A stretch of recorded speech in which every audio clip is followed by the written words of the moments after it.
Let's check Canvas. Oh shit! That's 11?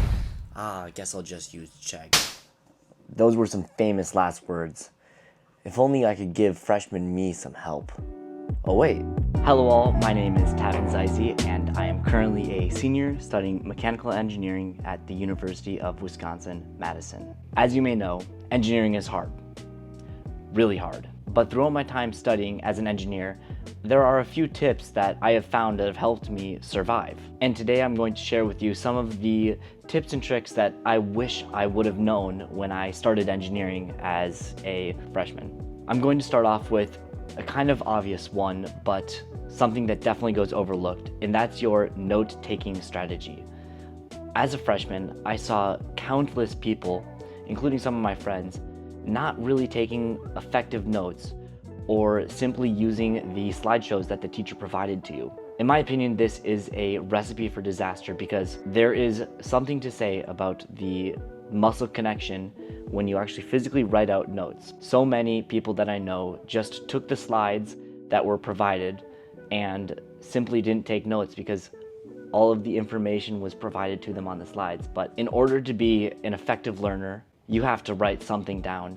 So my first tip is take notes and take them effectively. Create a note-taking strategy in which you use for every single class to effectively and repeatedly take notes in a way that works for you. The second thing that I wish I would have known is that engineering is not Apple friendly. Before going to college, I wasn't sure that I wanted to be an engineer, and I ended up getting a MacBook for my birthday. Thank you, Mom. But if you know that you're going to be an engineer, I strongly advise you not to go the Apple route because many programs are not Apple friendly or simply don't work on a MacBook. The only really programs that do are MATLAB and Python, but almost all CAD software does not work on Apple. So my tip to an incoming freshman that wants to become an engineer is go with another computer other than Apple MacBooks. And if you do go with an Apple MacBook, get the 16 gigs of RAM and at least a terabyte of storage, which will allow you to boot camp your MacBook. The third thing that I wish I would have known during my freshman year is to use Chegg. Use Chegg as a tool, not a crutch. I see countless individuals, including myself freshman year, that use Chegg as a crutch. When homework is due in 2 hours, you just say, oh, I'll just Chegg it, and you get all your answers and submit it, but you don't learn anything. This is using Chegg as a crutch. Use it as a tool. Instead, I urge everyone to employ this technique where you attempt the problem on your own first, and then use Chegg to find the answer and find out how to do it. That way you're actually learning. So many people that I know, including myself, just used it to get the answers to the homework, and as a result, I struggled on the tests and actually did quite poorly because I was not actually learning. So use Chegg. It's super helpful, especially if you have a not good teacher, but don't rely on it for answers. Before I keep going, feel free to mention any topics or things that you as the viewer think I should talk about on upcoming videos. Leave them in the comments below and maybe I'll get to one of those topics. The fourth piece of knowledge that I wish I would have had as a freshman is that GPA doesn't matter.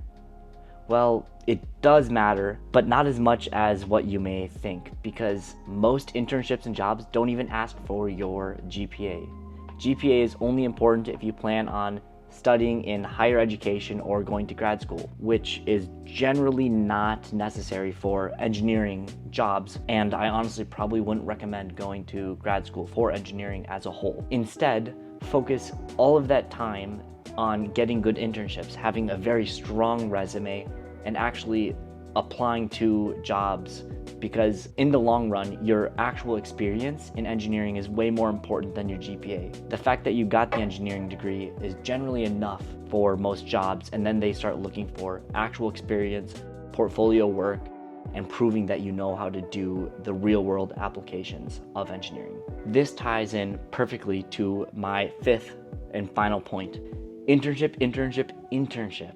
You need to get internships. If you want to get a good high-paying job post-college after you graduate, you need to have strong internships in between those semesters specifically during the summer. I know so many people that didn't get internships and instead just went home and relaxed during the summer and didn't really study or do anything. But it is unbelievably important that you get internships because, like I just said before, the actual hard in-person experience is generally valued by companies more than the on-paper engineering experience.